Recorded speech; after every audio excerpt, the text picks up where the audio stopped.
നിങ്ങൾ ആലോചിക്കുന്നില്ലേ അള്ളാഹുവിനെ സംബന്ധിച്ച് നിങ്ങൾ എന്താണ് മനസ്സിലാക്കാത്തത്? അള്ളാഹുവിന്റെ മഹത്വം നിങ്ങൾ എന്താ ഉൾക്കൊള്ളാത്തത്? നിങ്ങളുടെ റബ്ബായ അള്ളാഹുവിനെ നിങ്ങൾ ചിന്തിച്ച് മനസ്സിലാക്കുന്നില്ലേ? അള്ളാഹുവിനെ അറിയാനുള്ള കണ്ണാടിയല്ലേ ഈ ലോകം തന്നെ, നിങ്ങളുടെ ശരീരം തന്നെയും നിങ്ങൾ അനുഭവിക്കുന്ന എല്ലാ നിഅമത്തും അള്ളാഹുവിന്റെ വലിയ വലിയ ആയാത്തുകളല്ലയോ, ദൃഷ്ടാന്തങ്ങളല്ലയോ എന്ന് ചോദിക്കുകയാണ്. ഇതൊക്കെ നമ്മൾ എന്നേക്കുമായി മനസ്സിലാക്കേണ്ട വിഷയങ്ങളാണ്. അള്ളാഹുവിന്റെ ഭൂമിയിൽ ജീവിക്കാൻ വലിയ വലിയ നിഅമത്തുകൾ, എത്രയോ വലിയ അനുഗ്രഹങ്ങളാണ് അള്ളാഹു നമുക്ക് നൽകിക്കൊണ്ടിരിക്കുന്നത്. നമ്മൾ ആദ്യമായി ചെയ്യേണ്ടത് അള്ളാഹുവിന്റെ ഈ നിഅമത്തുകൾക്ക് ശുക്ർ ചെയ്യലാണ്, നന്ദി ചെയ്യലാണ്. അശ്ശുക്റു അലൽ മൗജൂദ്, അല്ലെ? മനുഷ്യന്മാര് ചെയ്യുന്നത് അശ്ശക്വ അനിൽ മഫ്ഖൂദ്. നമുക്ക് ഇല്ലാത്തതിനെ സംബന്ധിച്ച് നമ്മൾ വേവലാതിപ്പെടാറാണ് സാധാരണ ചെയ്യുക. എനിക്കതില്ലല്ലോ, എനിക്ക് അങ്ങനെ കിട്ടിയിട്ടില്ലല്ലോ, എനിക്ക് ഇന്നതില്ലല്ലോ. ഈ ഇല്ലല്ലോ എന്ന് പറയുന്നതിന്റെ ആ നേരത്ത് നമ്മൾ ആലോചിക്കണം, എന്തെല്ലാം അള്ളാഹു എനിക്ക് തന്നിട്ടുണ്ട്. എത്ര അസുഖാണെങ്കിലും അള്ളാഹു രണ്ട് കണ്ണ് നീ തന്നില്ലേ പടച്ചോനെ, നാവ് തന്നില്ലേ, നടക്കാനുള്ള കാല്, കൈകാലുകൾ, ശരീരത്തിന്റെ ഉള്ളിൽ കിടക്കുന്ന ഓരോരോ അവയവവും, നമ്മുടെ ഹാർട്ട്, നമ്മുടെ ലിവർ, പാൻക്രിയാസ്, നമ്മുടെ ചെറുകുടൽ, വൻകുടൽ, നമ്മുടെ ഡൈജസ്റ്റീവ് സിസ്റ്റം, നമ്മുടെ ലങ്സുകൾ, ശ്വാസോച്ഛ്വാസം നടക്കുന്ന ഭാഗം, നമ്മുടെ ബ്രെയിൻ, ഇതൊക്കെ ഭയങ്കര അനുഗ്രഹങ്ങളല്ലേ? എത്രയാണ് ഇതിനൊക്കെ കൂലി കൊടുക്കുക? ഓക്സിജൻ കിട്ടാതെ കിടക്കുന്ന രോഗി, ഓക്സിജൻ പൈപ്പുകളിലൂടെ ആർട്ടിഫിഷ്യലായിട്ട് ഓക്സിജൻ എടുത്ത് ഇൻഹെയിൽ ചെയ്യുന്ന രോഗികൾ, അവരുടെ അവസ്ഥയിൽ നിന്ന് നമ്മൾ ആലോചിക്കണ്ടേ? എനിക്ക് വീടില്ലല്ലോ നമ്മളെ പരാതി, അല്ലേ? നമുക്ക് അതില്ലല്ലോ, എനിക്ക് ഇത്ര ശമ്പളമില്ലല്ലോ, എനിക്കത് കിട്ടിയിട്ടില്ലല്ലോ. എന്തെല്ലാം അള്ളാഹു തന്നിട്ടുണ്ട്, മൗജൂദ്. നമ്മുടെ മുമ്പിലുള്ള നിഅമത്തുകൾ എത്രയാണ്! അതിന് മനുഷ്യൻ ശുക്ർ ചെയ്യണമെന്നാണ്. അപ്പോഴാണ് അള്ളാഹു തആല അവന്റെ നിഅമത്ത് നിലനിർത്തി തരുള്ളൂ. അള്ളാഹു തആല നമ്മെ സഹായിക്കുമാറാകട്ടെ. ഒരുപാട് നിഅമത്തുകളാണ് ഇന്ന് നമ്മൾ പറയുന്നത്. അള്ളാഹു തആലയുടെ വലിയ ദൃഷ്ടാന്തങ്ങളായ രാത്രിയും പകലുമാണ്. നമ്മൾ വല്ലതും ചിന്തിക്കാറുണ്ടോ? രാവും പകലും വലിയ അത്ഭുതമാണ്. രാത്രി എങ്ങനെ ആവുന്നു? നമ്മൾ ഉറങ്ങുന്നു, നേരം വെളുക്കുന്നു, പകലാകുന്നു, ജോലിക്ക് പോകുന്നു, തിരിച്ചു വരുന്നു. രാത്രിയെ പകലും സംബന്ധിച്ച് അള്ളാഹു എവിടെയെല്ലാം ഖുർആനിൽ പറഞ്ഞോ? നൂറുകണക്കിന് ആയത്തുകളിലാണ്. അവിടൊക്കെ പറയും ഇതിൽ രാത്രിയിലും പകലിലും ദൃഷ്ടാന്തമുണ്ട്. ലിഉലിൽ അബ്സാർ, ബുദ്ധിയുള്ളവർക്ക്. ലിഉലിൽ അബ്സാർ ലിഉലിൽ അൽബാബ്, തലച്ചോറുള്ളവർക്ക് ഇതിൽ പാഠമുണ്ട്. രാത്രിയെ പകലിനെ പറ്റി എവിടെ പറഞ്ഞാലും അതിന് അവസാനിക്കുന്നത് ബുദ്ധിയുള്ളവർക്ക് ഇതിൽ പാഠമുണ്ട് എന്ന് പറഞ്ഞുകൊണ്ടാണ്. യാ അല്ലാഹ്, അത്രയും വലിയ അനുഗ്രഹമാണ് സത്യത്തിൽ രാവും പകലും എന്നത്. നമ്മളൊക്കെ അനുഭവിക്കാൻ രാത്രിയും മനുഷ്യന്റെ ജീവിതം എന്നത് നമ്മൾ സമയമാണ്. ഒരു മനുഷ്യൻ എന്നത് അവന്റെ സമയമാണ്. നമ്മൾ എന്ന് പറയുന്നത് 60-70 വർഷം അള്ളാഹു അനുഗ്രഹിച്ചാൽ അത്രയാണ്, അല്ലെങ്കിൽ അതിൽ കുറവ്, അതിലേറെ. മനുഷ്യൻ സമയമാണ്. ഈ സമയം നമ്മൾ അനുഭവിക്കുന്നത് രാവും പകലുമില്ലെങ്കിൽ സമയം അറിയാൻ പറ്റൂല.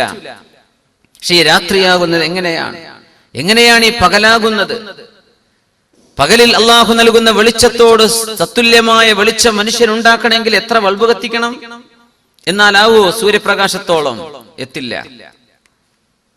അള്ളാഹു തആല തന്നെ തരുന്ന രാത്രിയുടെ ഇരുട്ടും രാത്രിയുടെ ശാന്തതയും കിട്ടണമെങ്കിൽ മനുഷ്യൻ പകലിൽ എന്ത് ചെയ്തിട്ടും കാര്യമില്ല. ആ രാവിന്റെ സുഖം മനുഷ്യനെ കൊണ്ട് ഇരുട്ടാക്കാൻ കഴിയില്ല. എത്രയെല്ലാം അനുഗ്രഹമാണ്. ബിസ്മില്ലാഹിർ റഹ്മാനിർ റഹീം. യുഖല്ലിബുല്ലാഹുൽ ലൈല വന്നഹാർ, യുഖല്ലിബുല്ലാഹുൽ ലൈല വന്നഹാർ, ഇന്ന ഫീ ദാലിക ലഇബ്റതൻ ലിഉലിൽ അബ്സാർ. യുഖല്ലിബുല്ലാഹ്, അല്ലാഹുവാണ് മറിച്ചുകൊണ്ടിരിക്കുന്നത്. യുഖല്ലിബു തുടരെ ചെയ്യുമ്പോഴാണ് യുഖല്ലിബു. അല്ലൈല, രാത്രിയെയും, വന്നഹാർ, പകലിനെയും ഒന്നിനു മീതെ മറ്റൊന്നായി മറിച്ചിട്ട് കൊണ്ടിരിക്കുന്നത് അല്ലാഹുവാണ്. ചില സ്ഥലത്ത് പറയും യുഗ്ഷിൽ ലൈലൻ നഹാർ, രാവിലെയും പകലിനെയും പൊതിയുന്നത് അല്ലാഹുവാണ്. ചിലടത്ത് പറയും വെളിച്ചത്തെ ഇരുട്ടിൽ നിന്നും പറിച്ചു മാറ്റുന്നവൻ അല്ലാഹുവാണ്. എത്രയോ വലിയ അത്ഭുതകരമായ രഹസ്യങ്ങളുള്ള പ്രയോഗങ്ങളാണ് ഇതൊക്കെ. യുഖല്ലിബുല്ലാഹുൽ ലൈല വന്നഹാർ, ഇന്ന ഫീ ദാലിക ലഇബ്റതൻ ലിഉലിൽ അബ്സാർ. അതിലേക്ക് പോകുമ്പോൾ ഈ തഖല്ലുബിനെ സംബന്ധിച്ച് ഇങ്ങനെ മറിഞ്ഞു കിടക്കുക. രാത്രിയിലൊക്കെ ഉറക്കത്തിൽ തിരിഞ്ഞും മറിഞ്ഞും കിടക്കുന്നുണ്ടല്ലോ മനുഷ്യൻ. 70-ലേറെ തവണ ഒരു ഉറക്കത്തിൽ തിരിഞ്ഞും മറിഞ്ഞും കിടക്കുന്നുണ്ട് എന്നാ. ശരാശരി മനുഷ്യൻ ഉറങ്ങേണ്ടത് 8 മണിക്കൂറാണ്, അല്ലെങ്കിൽ അതിൽ ചെറുതായിട്ട് കുറവ്. പക്ഷേ അതിനിടക്ക് തന്നെ 70-ലേറെ തവണ നമ്മൾ തിരിഞ്ഞും മറിഞ്ഞും കിടക്കുന്നുണ്ട്. നമ്മൾ അറിയുന്നുണ്ടോ? ഇല്ല.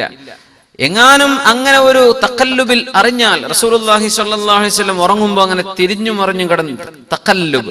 അങ്ങനെ തന്നെ ആയിഷ ബീവി റളിയല്ലാഹു അൻഹയുടെ ഒരു ഹദീസ് ഇതിനെ സംബന്ധിച്ച് ഇങ്ങനെ നമ്മൾ കാണാൻ കഴിയും. عن عائشة رضي الله عنها قالت كان رسول الله صلى الله عليه وسلم إذا تضور من الليل, تضور എന്ന് പറഞ്ഞാൽ തഖല്ലബ, രാത്രിയിൽ ഇങ്ങനെ തിരിഞ്ഞും മറിഞ്ഞും കിടന്നാൽ, തിരിഞ്ഞു കിടന്നപ്പോൾ പെട്ടെന്ന് ഉണർന്നാൽ, നമ്മൾ ഉണരുന്നില്ല ചില സമയത്ത്, പക്ഷെ അങ്ങനെ തിരിഞ്ഞു കിടന്നപ്പോൾ കൊണ്ട് ഉണർന്നാൽ അവിടെ നിന്ന് പറയുമായിരുന്നു ലാ ഇലാഹ ഇല്ലല്ലാഹുൽ വാഹിദുൽ ഖഹാർ. രാത്രിയിലും ദിക്ർ തന്നെയാണ് യാ അല്ലാഹ്. ഇദാ തദവ്വറ മിനൽ ലൈൽ, അവിടുന്ന് രാത്രിയിൽ തിരിഞ്ഞു മറിഞ്ഞു കിടക്കണ നേരത്ത് ഉണർന്നാൽ അവിടുന്ന് പറയും ലാ ഇലാഹ ഇല്ലല്ലാഹുൽ വാഹിദുൽ ഖഹാർ റബ്ബുസ് സമാവാതി വൽ അർളി വമാ ബൈനഹുമൽ അസീസുൽ ഗഫാർ. ലാ ഇലാഹ ഇല്ലല്ലാഹുൽ വാഹിദുൽ ഖഹാർ റബ്ബുസ് സമാവാതി വൽ അർളി വമാ ബൈനഹുമൽ അസീസുൽ ഗഫാർ. തിരിഞ്ഞു മറിഞ്ഞും കിടക്കുമ്പോൾ അവിടുന്ന് ഇങ്ങനെ ചൊല്ലുന്നത് ഞാൻ കേൾക്കുമായിരുന്നുവെന്ന് അവിടുത്തെ പ്രിയപ്പെട്ട ഭാര്യ ഉമ്മുൽ മുഅ്മിനീൻ ആയിഷ റളിയല്ലാഹു അൻഹ. തഖല്ലബ, തഖല്ലുബ് എന്നാണ് അതിന് പറയാ. ഇദാ തഖല്ലബ ലൈലൻ, ദിക്റിന്റെ കിതാബുകളൊക്കെ അങ്ങനെ പറയാം. രാത്രി ഇങ്ങനെ തിരിഞ്ഞും മറിഞ്ഞും കിടന്നാൽ യുഖല്ലിബുല്ലാഹുൽ ലൈല വന്നഹാർ, രാവിലെയും പകലിനെയും തിരിച്ചും മറിച്ചും അല്ലാഹു കൊണ്ടുവന്നുകൊണ്ടിരിക്കുകയാണ്. ഇന്ന ഫീ ദാലിക്, തീർച്ചയായും അതിലുണ്ട് ലഇബ്റതൻ, വലിയ പാഠമുണ്ട്, ഗ്രേറ്റ് ലെസൺസ് ലിഉലിൽ അബ്സാർ, ഉൾക്കാഴ്ചയുള്ള ആളുകൾക്ക് ഇതിൽ വലിയ പാഠങ്ങളുണ്ട് രാത്രിയിലും പകലിലും. അല്ലാഹു തആല പറയുന്നുണ്ട് സൂറത്ത് ഫുസ്സിലത്ത്, സനുരീഹിം ആയാതിനാ ഫിൽ ആഫാഖി വഫീ അൻഫുസിഹിം ഹത്താ യതബയ്യന ലഹും അന്നഹുൽ ഹഖ്. അല്ലാഹുവിന്റെ ദൃഷ്ടാന്തങ്ങൾ ഇഷ്ടം പോലെ അല്ലാഹു തആല അവിശ്വാസികൾക്കും വിശ്വാസികൾക്കും കാണിച്ചു തരും. അവിശ്വാസികൾക്ക് പ്രത്യേകിച്ചും അവർക്കറിയാൻ ഖുർആൻ അത്ഭുതമാണ്, അല്ലാഹുവിന്റെ കലാമാണെന്ന് അറിയാൻ. അതേ സൂറയിൽ തന്നെ സൂറത്ത് വമിൻ ആയാതിഹിൽ ലൈലു വന്നഹാർ, അല്ലാഹുവിന്റെ ദൃഷ്ടാന്തങ്ങളിൽ പെട്ടതാണ് രാത്രിയും പകലും, അല്ലാഹുവിന്റെ അത്ഭുതങ്ങളിൽ പെട്ടതാണെന്നാണ്. നമുക്കിങ്ങനെ സമയം നോക്കി പറയാം, ഇത്ര നേരം സൂര്യോദയമാണ്, ഇത്രക്ക് സൂര്യാസ്തമയമാണ്, ഇത്ര സമയത്ത് മുഫജ്റാകും, ഇത്ര നേരത്ത് മഗ്രിബാണ്.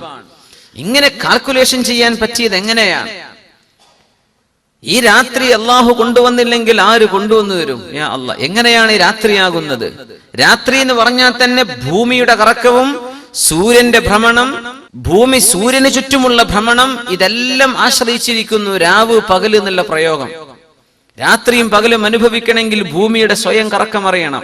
ഭൂമി എങ്ങനെയാണ് കറങ്ങുന്നതെന്നും അറിയണം. ഭൂമിയുടെ അതിന്റെ ആക്സിസിൽ, അതിന്റെ അച്ചുതണ്ടിൽ ഭൂമി എത്ര ഡിഗ്രി ചെരിഞ്ഞിട്ടാണ് ഈ പോകുന്നത്, എങ്ങനെയാണ് ഭൂമിയുടെ സ്വയം ഭ്രമണം.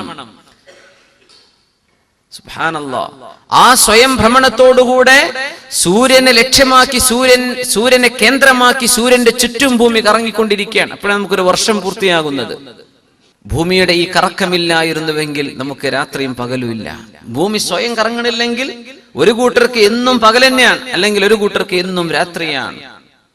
വമിൻ ആയാതിഹി, അല്ലാഹുവിനെ സംബന്ധിച്ച് മനസ്സിലാക്കി തരുന്ന ദൃഷ്ടാന്തങ്ങളിൽ പെട്ടതാണ് അല്ലൈലു, രാത്രി, വന്നഹാർ, പകലും. രാവിനെ സംബന്ധിച്ചാണ് അല്ലാഹു തആല രാത്രി എന്നാണ് തുടങ്ങി പറയാ. ആദ്യം പറയാ രാത്രിയാണ്, പിന്നെയാണ് പകൽ എന്ന് പറയാ. കാരണം സൂര്യൻ എന്ന നക്ഷത്രമില്ലായിരുന്നുവെങ്കിൽ അസുലെന്താണ്? ഇരുട്ടാണ്. ഇരുട്ടിലേക്കാണ് വെളിച്ചം വരുന്നത്. അതിന്റെ തുടക്കം ഇരുളാണ്. ഇരുളിലേക്ക് അല്ലാഹു വെളിച്ചം കൊണ്ടുവരികയാണ് ഉണ്ടായത്. അതുകൊണ്ടാണ് ആദ്യം ലൈൽ, രാത്രി എന്നാണ് പറയാ. വമിൻ ആയാതിഹി, അല്ലാഹുവിന്റെ ദൃഷ്ടാന്തങ്ങളിൽ പെട്ടതാണ് ഇഖ്തിലാഫുൽ ലൈലി വന്നഹാർ. സൂറത്ത് യൂനുസ്, രാവും പകലും മാറി മാറി വരുന്ന ദൃഷ്ടാന്തമാണ്. ആദ്യം പറഞ്ഞു രാവും പകലും ദൃഷ്ടാന്തമാണ്, രാവും പകലും മാറി മാറി വരുന്നതും ഒരു ദൃഷ്ടാന്തമാണ്. ഇനി സൂറത്തുൽ ഖസസിൽ അത്ഭുതകരമായ ഒരു ആയത്തുണ്ട്.